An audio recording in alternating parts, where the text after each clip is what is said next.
Good morning, friend. Take a moment to breathe in deeply.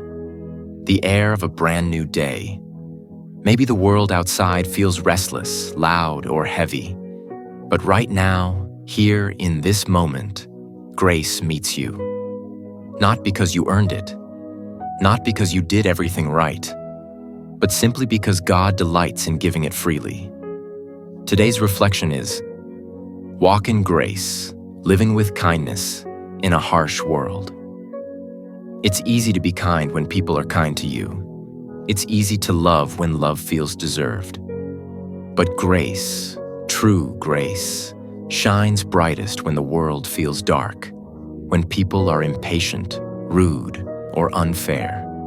That's when the heart of Christ in you becomes visible. That's when your walk of grace speaks louder than your words. We live in a time where anger spreads faster than compassion, where people shout more than they listen. The world says, defend yourself, get even, protect your pride. But Jesus says, bless those who curse you. Pray for those who hurt you. Grace doesn't make sense to a harsh world, and that's exactly what makes it powerful. To walk in grace is to carry heaven's calm through earth's chaos. Maybe you've been mistreated lately, ignored, criticized, or misunderstood. Maybe you've tried your best, yet people still found fault. It hurts, doesn't it? But even here, grace gives you a choice. Will you let bitterness take root, or will you let kindness win? Grace doesn't deny the pain. It transforms it. It takes what was meant to harden you and turns it into something holy. A softer heart, a stronger spirit, a gentler tongue.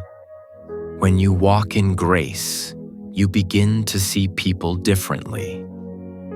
You stop labeling them by what they've done and start seeing them for who they could become through God's mercy. You start recognizing that behind every harsh word is usually a hurting soul. And instead of reacting, you start responding with patience, compassion, and quiet strength. That's not weakness. That's divine power under control. Think about how Jesus walked among people who constantly misunderstood him.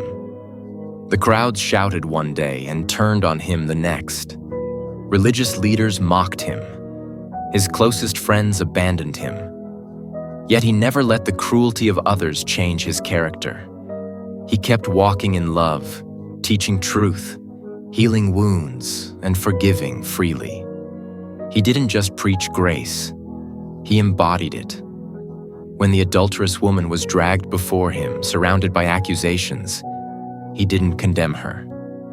He stooped down, wrote in the dust, and said, "Let the one without sin cast the first stone." When the thief hung beside him on the cross, broken and ashamed, Jesus offered paradise instead of punishment. That's grace in motion. And he invites you to do the same, not by your own strength, but by his Spirit. Walking in grace doesn't mean letting people walk all over you. It means walking above the offense, choosing peace instead of pettiness, compassion instead of control, mercy instead of judgment. It's not about ignoring injustice, but about refusing to let hate have the last word. You might think, but that's too hard. I can't keep forgiving people who hurt me. You're right. You can't. But Christ in you can. His grace isn't just a gift you receive. It's a power that flows through you. When you stay close to him, his gentleness becomes your reflex. His patience becomes your posture. His love becomes your language. Maybe you're in a workplace where gossip spreads faster than truth. Maybe your home feels tense. Maybe your social media feed feels like a battlefield. Wherever you are, God is asking you to be a quiet revolution, a bringer of grace in places that have forgotten what it looks like. When others react harshly, Speak softly. When others rush to judgment, choose understanding. When others close their hearts, keep yours open. Grace doesn't need a platform. It needs a pulse. Each act of kindness, no matter how small, ripples farther than you think. That smile at a stranger, that moment you hold your tongue instead of snapping back, that choice to pray instead of complain. Heaven sees it all.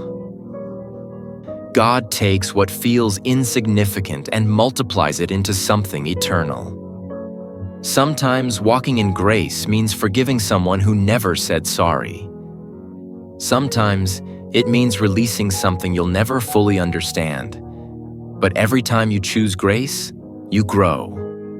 Every time you choose mercy, your soul becomes freer. Let's be honest. Grace is costly. It costs you your pride, your desire for revenge, your need to be right. But what it gives back is worth infinitely more. Peace, freedom, joy, and the ability to look in the mirror knowing you didn't let the world harden you. When you choose grace, you reflect your Creator. Remember, God's grace toward you was never logical. It was lavish. You and I have fallen short countless times. Yet He keeps loving, keeps forgiving, keeps restoring. When you grasp how much you've been given, it becomes natural to give it away.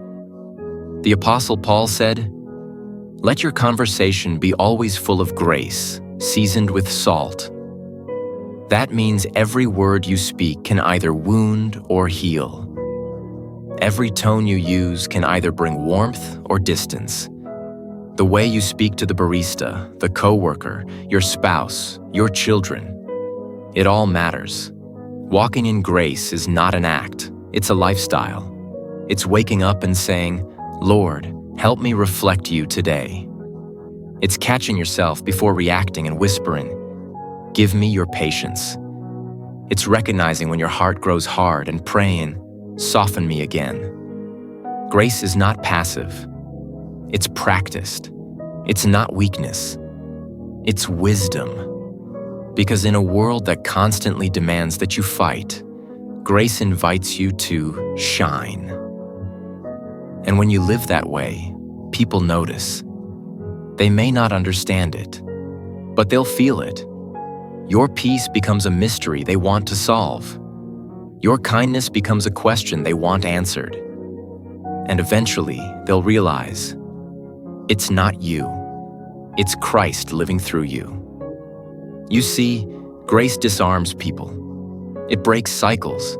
It interrupts the chain reaction of anger and fear. One gentle word can calm an argument. One prayer can change an atmosphere. One act of forgiveness can shift a family story. That's the quiet power of grace. So, as you move through your day, in traffic, at work, in your home, carry grace like a fragrance. Let it fill the spaces you enter. Let it be felt in your tone, your timing, your touch. Let it remind others that even in a harsh world, kindness still exists. And when you're tired of giving it, because grace can be tiring, go back to the source. Spend time with the one who is grace himself. Sit in his presence until his peace fills you again. Let his love refill what the world drained from you. You can't pour out what you don't receive, so keep returning to his well. At the end of the day, grace is not about perfection. It's about direction. It's not about how flawlessly you live, but about how quickly you return when you fall short. Every time you choose to respond with kindness instead of anger, heaven smiles.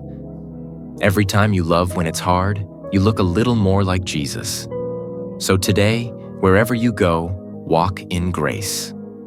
Walk gently with people.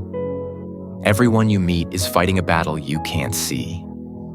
Walk humbly, remembering that you too are in need of mercy. Walk boldly, knowing that grace isn't weakness. its strength under control. And as you walk, may the world see in you a glimpse of the one who calms storms, heals hearts, and restores broken things through unshakable love. Because when you walk in grace, you don't just change your day, you change the atmosphere around you. Breathe deeply, smile softly, and step forward. The world doesn't need more noise or judgment. It needs your light, your calm, your kindness, your grace. Walk in grace today, and watch how God uses your gentle strength to soften even the hardest places.